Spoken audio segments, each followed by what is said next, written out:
Coming up on Mayo Clinic Q&A. There are many causes of heart failure. Still, unfortunately, the most common cause of heart failure are heart attacks and coronary artery disease. We have also learned that other diseases such as diabetes, obesity, heart failure can cause problem with stiffening of the heart muscle and therefore heart failure. Heart failure, sometimes known as congestive heart failure, occurs when the heart muscle doesn't pump as well as it should. Proper treatment and a healthy lifestyle can improve the symptoms of heart failure and may help some patients live longer.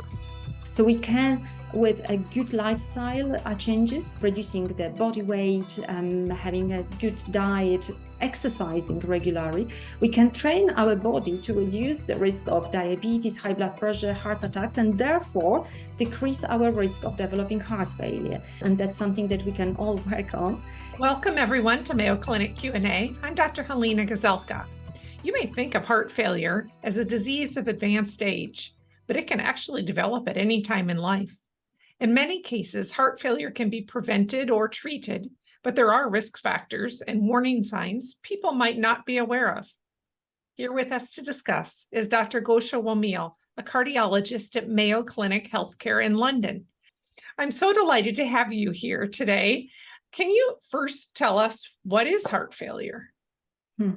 That's a good question. So heart failure is an ability of the heart to pump blood efficiently.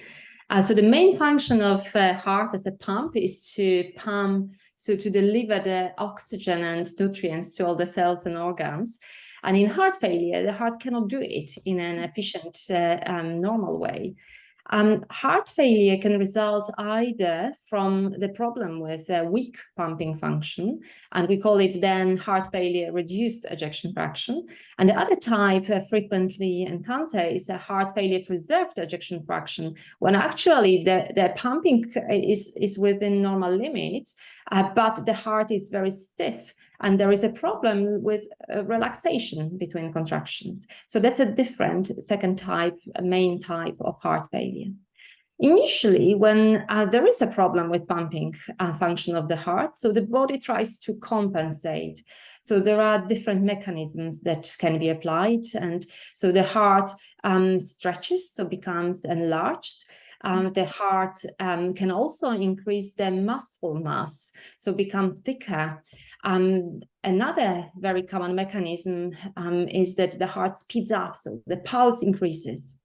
And all those are temporary measures. So, but those explain why some patients may have heart failure, but actually they do not present with any symptoms in that initial phase.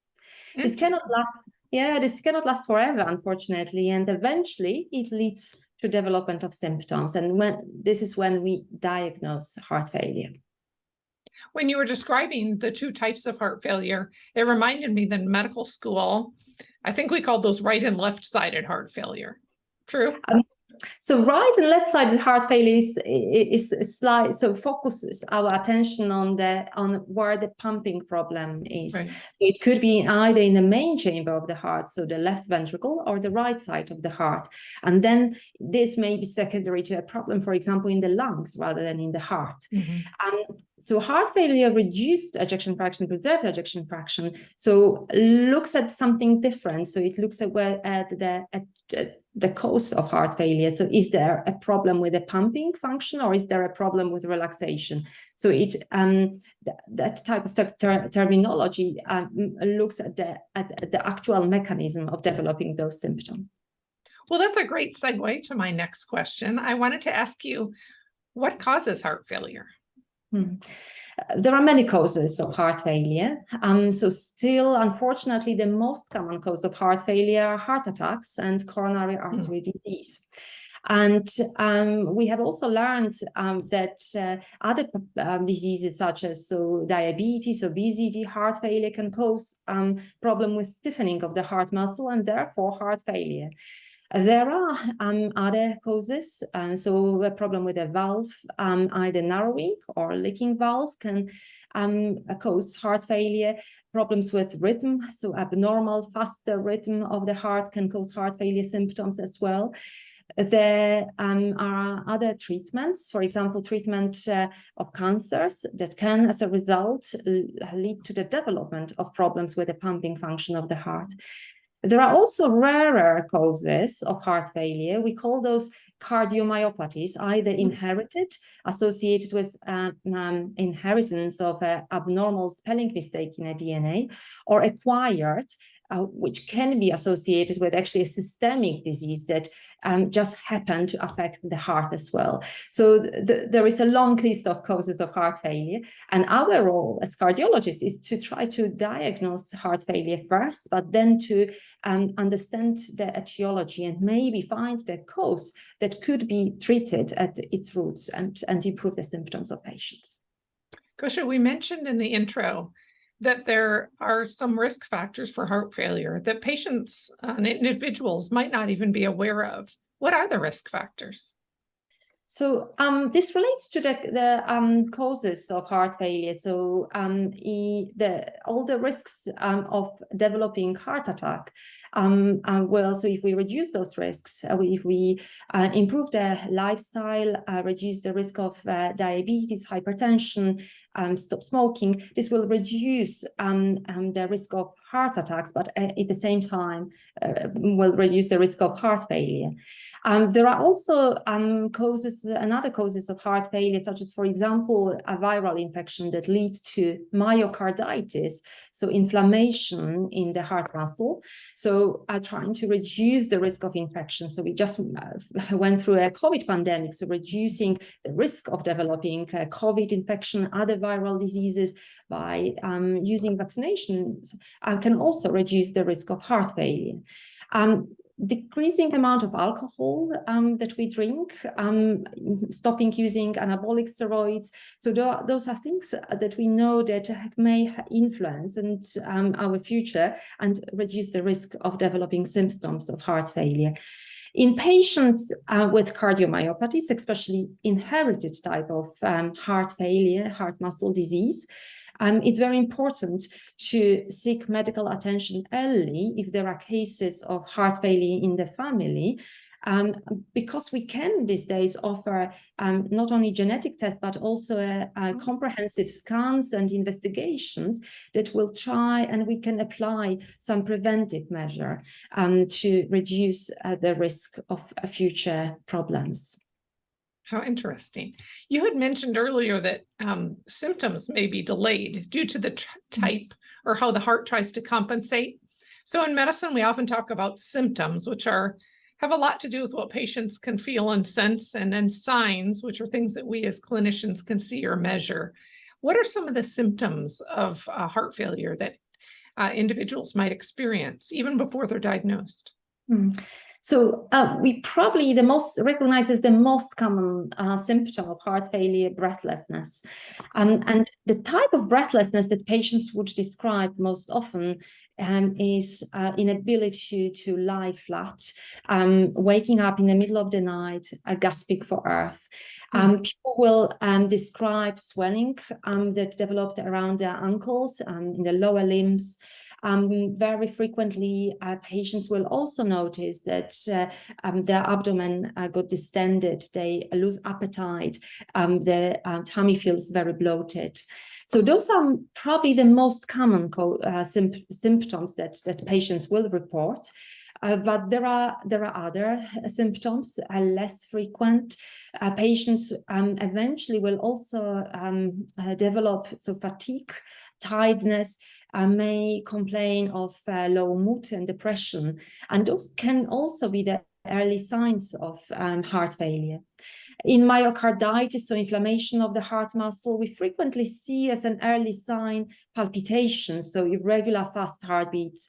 And again, it's very important for the patients to report those symptoms to us before it is too late and before we need to deal with the very serious complications.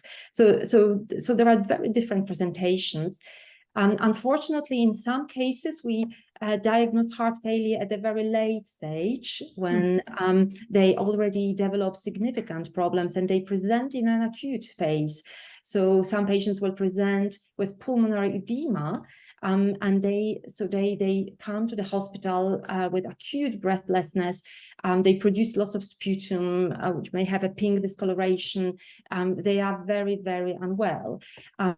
So there is a whole range of symptoms that patients can present with. So edema is excess fluid. So that would be excess fluid in the lungs. That's right, yeah. Gosia, how do you diagnose heart failure if it's suspected? Very good question. So we all over the world, we use a very simple test called ECG. In Mayo Clinic, researchers have been developing and so researching and investigating the possibility of applying AI algorithms to a simple ECG and spotting early signs of heart failure. So this has been a very successful project, and so colleagues in Mayo Clinic showed that that the AI may be better and may spot early signs, those that may not be so obvious for a human eye. So ECG is the first, the cheapest, the most available type of test. The gold standard remains echocardiogram. So that's an ultrasound of the heart. Echo is a very versatile imaging technique. So it is able to not only distinguish between different types of heart failure. So we talked about the right, left ventricular failure, heart failure with reduced preserved ejection fraction. So echo can give us a clue about all those subtypes. It can also sometimes describe very specific features that will point towards a specific diagnosis, such as, for example, hypertrophic cardiomyopathy or cardiac amyloidosis. So it gives us lots of information. We've spoken also about the most common cause of heart failure, so coronary artery disease. So it's very frequent that patients who present with heart failure will also have another test called an angiogram. So either invasively or in a non-invasive way more often these days. So we check for the presence of narrowings in the coronary arteries. Out of all those tests, probably the most comprehensive type of scan that we offer to our patients is called cardiac MRI scan. And on top of all those informations about the function, the size of chambers of the heart, it can also offer tissue characterization. So it can give us information that these days we can compare to a previously used a non-invasive way of taking a tissue biopsy. So biopsying a myocardium, a muscle. So it can tell us lots about the presence of swelling in the heart muscle, the presence of scarring or inflammation. So, and that's fascinating what we can do with those images these days. That really is fascinating. I want to go back to what you said about AI or artificial intelligence as it relates to EKGs. What I understand is that the way that this works is that they have done so many EKGs and measured so much on them that a computer algorithm is able to make comparisons between disease states and what you see in an EKG and what you don't. Is that's correct? True? So with using some machine learning algorithms, so the idea is that you need to have a very, very large database, and that is what is available in Mayo Clinic. So those so we then apply algorithms that are comparing the observations against the outcome, and the gold standard outcome is the result of an echocardiogram with a diagnosis of impaired pumping function of the heart. And those algorithms can be trained and detect signs that we cannot, as even us, so cardiologists, detect those early signs. And we've seen similar examples in other pathologies. So for example, AI algorithms these days can detect very subtle abnormalities that relate to a level level of potassium in the blood, in the blood of the patient. And similar technology has been applied to identify those early signs and detect signs of heart failure. Very interesting. How do you treat heart failure? So we have been observing a revolution in the heart failure field over the last decade. We have got lots of treatments these days for our patients, and this has changed. So for heart failure reduced ejection fraction, we've got 5 different pharmacotherapies that have been shown to not only to improve symptoms, but also reduce frequency of admission to the hospital with heart failure and prolong patients' life, which is the most important. We have also more interventional type of treatments, so devices such as CRT, so special type of pacemakers. In certain groups of patients with heart failure, we use defibrillators. In those patients that have a scar that had evidence of abnormal fast sinister type of abnormal rhythm, we sometimes may also use surgery to improve the survival of patients with heart failure. And those patients, so this will be in the group of patients that have a problem with their valve. So we repair or replace the valve, or offer even a bypass surgery to improve the pumping function of in our patients. So there are many different options. What is the most exciting for me as a cardiologist who works in the heart failure field is that for the first time we have new treatments for patients with stiff heart muscle. So those are the patients with diabetes and high blood pressure who develop symptoms of heart failure, and those are SGLT2 inhibitors. So for the first time we can offer them, that group of patients that is increasing in numbers, a treatment that will prolong their life, and that's extremely exciting for me. That is very exciting. Can heart failure be prevented? Yes, in the same way as we can prevent heart attacks and development of a series, so infections in the heart muscle. So we can, with a good lifestyle changes, so with reducing the body weight, having a good diet, exercising regularly, we can train our body to reduce the risk of diabetes, high blood pressure, heart attacks, and therefore decrease our risk of developing heart failure. So that's very important, and that's something that we can all work on. In families of patients where there are cases of inherited cardiomyopathy, so certain groups of heart failure, we can also these days offer so genetic tests, try to figure out who are the members of the relatives who may be at major risk of developing heart failure. So there are lots of things that we can offer our patients these days. What about tobacco use? So smoking can obviously increase the risk of coronary artery disease, and therefore lead to heart attacks and scarring in the heart muscle. And this remains to be one of the main causes of heart failure. So by stopping smoking and applying healthy changes in our lifestyle, we can reduce the risk of heart failure.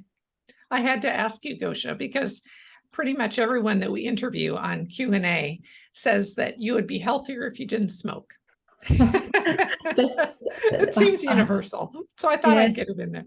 That's very important and applies to many pathologies that we treat in medicine. That's right. Gosia, I understand that heart failure is an area of interest for you. Can you share with us what it is that you study?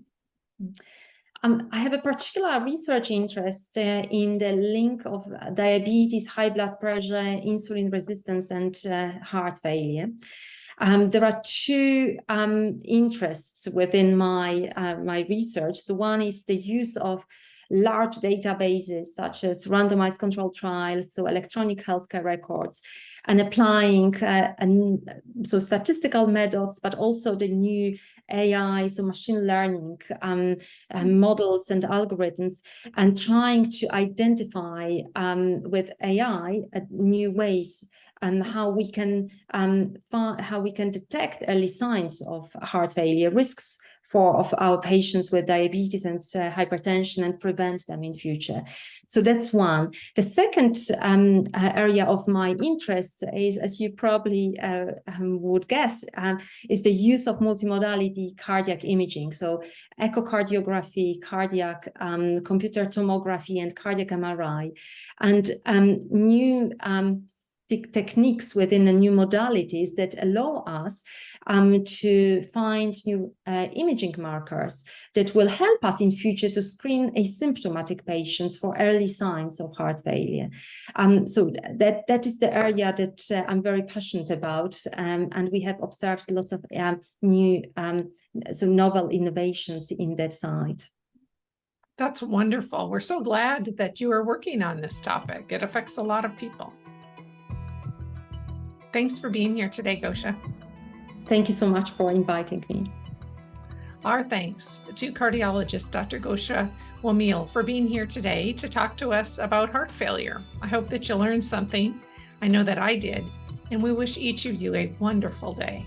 Mayo Clinic Q&A is a production of the Mayo Clinic News Network and is available wherever you get and subscribe to your favorite podcasts. To see a list of all Mayo Clinic podcasts, visit newsnetwork.mayoclinic.org. Then click on Podcasts. Thanks for listening, and be well. We hope you'll offer a review of this and other episodes when the option is available. Comments and questions can also be sent to Mayo Clinic News Network at mayo.edu.